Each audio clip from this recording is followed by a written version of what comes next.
What are today's top talent leaders doing to be different? That's the question we set out to answer at the Recruiting Innovation Summit. For 2 days, we podcasted live at the Chatterworks booth to ask the question, what are you doing different? This is the Talent Shift.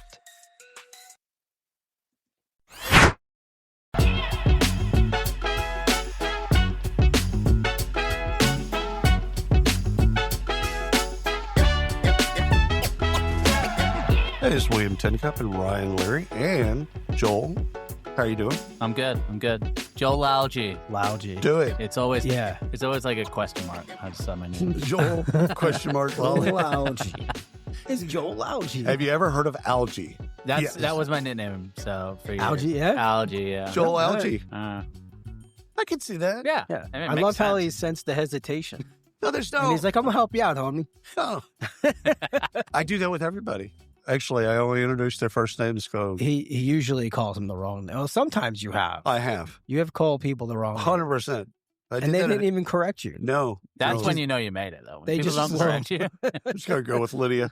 You look like a Lydia. You're a Lydia. just go Yeah, with- Lydia. You're good. Oh, God. You look like a Janet. Janet, here's the deal. Tell me a little bit. Tell me a little bit about HR. All right, so Yes. tell us a little bit about what you're doing right now. What are you up to? Man, okay, so at the conference, are you talking about the not conference the in general? conference. Yeah, no, Okay. no. Your personal life.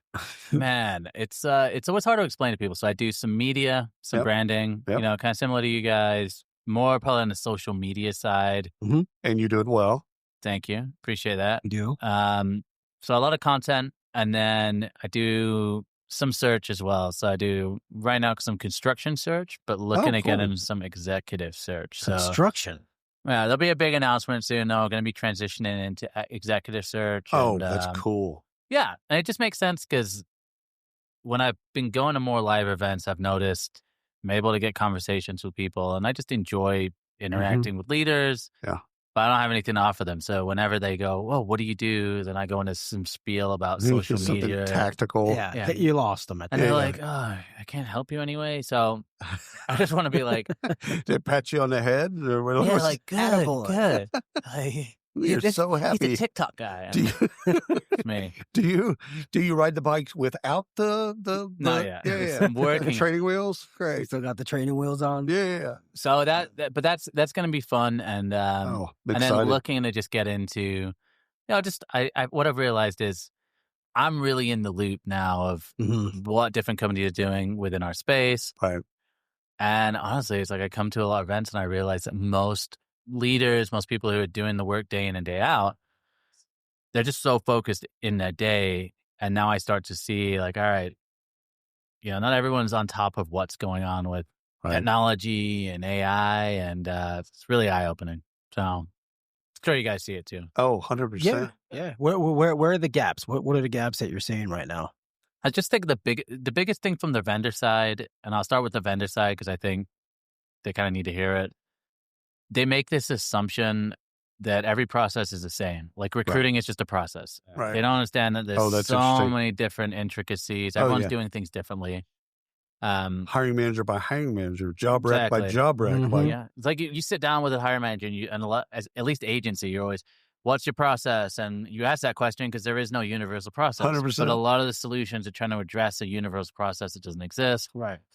And then I think on the practitioner side, what I'm seeing is it's so hard to identify what your problems are Right. when you're in a problem. Right. So it's like somebody coming forest up to and you. trees. Yeah, it's like you looking in a mirror and trying to figure out like where your issues are. So, I mean, Mhm. sometimes it's clear to see, but a lot of times it's really hard to see. So you have these teams that they're trying to come up with solutions, but they don't really know what the problem is. And then obviously there's been so much turnover with teams and leadership that even if there was a process, that process has probably been upheaval and they got new technology. And so I see a lot of fragmentation and it just creates I think there's a lot of anxiety around technology right now because Oh, 100%. it's like people they feel like they need to latch onto it, but you can't just get a solution. You gotta know what the problem is before you get a solution. Right. And if I ask teams, they have an idea, but they don't really know. Ryan and I talked about this, I think 2 or 3 weeks ago, but basically for practitioners, they straddle this spectrum of fear and hype. Yeah. And there's somewhere in between, hour by hour, be completely different. Yeah. On a Tuesday than it is the next Thursday. They could just move the little lever. But you mentioned something that brought me to a place of. Are y'all familiar with body dysmorphia? Yeah. Right. Yeah. I think HR and recruiting has a bit of a body dysmorphia issue insofar as they think the problem is, or what people would think, and it's not that.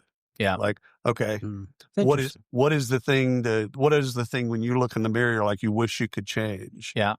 You think everybody else wishes you could change that too. Yeah. And that's not the truth. Yeah, exactly. Right? Exactly. So it's like self-diagnosing. You don't, first of all, it's great to be aware. However, you might be aware of the wrong things. Yeah. You might be focusing on some problems that don't even need your focus. I think that's why I see a lot more of a rising of I think there's been a lot of people displaced in leadership within TA, and I'm seeing a lot more of those people now going into technology consulting roles where they're able to come in, fresh perspective, go, here are your problems, and then build that tech stack fresh. And I just think the whole idea of trying to build your own tech stack is just so hard because you're daunting. It's like you're going to think that things are right when they're wrong. And it's like you said, it's like you're not really seeing a clear picture. Yeah. So for a lot of these people who have been displaced, there's massive opportunity to be able to go in, fresh eyes, help them build and consult. So I've probably spoken to 4 people who have been at high level roles, right? Then now going into some sort of consulting, building a tech stack, and that's kind of what a lot of these companies need. Silk Road was one of the first. This is on the sales side, not the tech stack side, but they would hire HR and recruiters to go out on sales calls. Yeah. Yeah. Like sales engineer almost. Right. Yeah. And so they're talking to the person who's like, I sat in your desk and for 20 years, here's how I would have used it. Yeah. Here's how I did use it, like former clients and stuff like that. And basically just going, okay, now we're peer to peer. We could talk about the industry. We can talk about whatever you want, but okay, this is what I'd be excited for. Yeah. And this is what you're probably not going to use. Yeah. That type of stuff, like a real conversation. Yeah. Joel, one of the things I wanted to ask you, so you have a large following, right? Yeah, but I'm assuming, from what I see, a lot of job seekers that are out there, right? Yeah. We earlier talked a couple times about AI on the job seeker side, and I forget who said it, that it was Melissa Thompson from Ford, said that candidates are far ahead 100% of recruiting in HR with all of this, right? Yeah. How do you see candidates? What are they talking about? Yeah. Number one, job seekers, and how are they using it to help them in the process? Yeah, I think it's funny. I had that same conversation with someone where because people internal, they're so busy with their jobs, they don't have the time and the curiosity to discover new things. Job seekers take all the time in the world. Oh yeah. So then if someone approaches them through social media and they say, hey, we got an auto apply tool that can, save you, hours and hours and hours of manually applying. Now you can auto apply. Yeah. What do companies see then? They see massive applications. Then you have tools that can help build resumes. And it's so ironic that a lot of these tools are saying, hey, we can match up hyper personalization, tailored cover letters. So there's a lot of tools out there that are really accessible, they're cheap. And so when I hear of a company doing matching, for example, it's like maybe they don't know that the candidate's using a technology to create the perfect resume. So you have that, and now you've got the tools where you can have an interview. I can have my phone up, and then the AI is coaching me in the interviews, and now you even got the avatars. Yeah, so. and they're coming back real time. The delay is almost gone away on something. All right, two questions, and it'll be real quick. One is he's going to decide with me. Stop it. Ryan's 22. Yeah, you have an in-person interview at the office or at a Starbucks or whatever. He's 22, remember? Yeah, 22. And during the interview, he pulls out his phone and he's doing something on his phone, but he's still like he's in it with you. And he can do the same thing, right? He's dual multitasking, whatever. How do you feel about that as a recruiter? What's your take? Well, I mean, I'm probably different than most. I think anybody that's curious and using tools or doing something else, like I look at that as a benefit because it's just that's what they're gonna do in a job. They're gonna mute the microphone, bitch. They're but gonna, in the interview, you're talking to me, and I just start texting my boy. Again, you're not. Well, texting. I'd probably say, first of all, what are you doing? And then if they were like, hey, I'm texting, but if they were doing something else that was like tech, then I would say, okay, cool. Then you're probably gonna be like that on the job. So it depends on what they were doing. Okay, see, it doesn't. That sides to me more than you. Stop it. So you don't know what they're doing on their phone. Yeah, they're doing something on their phone, and most of the people, I've lost every one of these, by the way. Yeah. And everyone sides with Ryan. They automatically would fire. That's because he's 22-year-old Ryan. Right. See, my argument is they grew up with phones. Yeah. How are you ask? Why would you ask them to be unnatural? Why would you put them in an unnatural act and expect an unnatural response? If they can still carry on with you, stick with you, and do something else. You know why? Because that's what we do in corporate. Okay, you want to be in corporate, you cannot be yourself. Okay, see, that's what we do in corporate. That's why phone down and answer the fucking question. This is why I'm out of corporate, because it is like that. Dude, Melissa earlier. Okay, I can get behind that.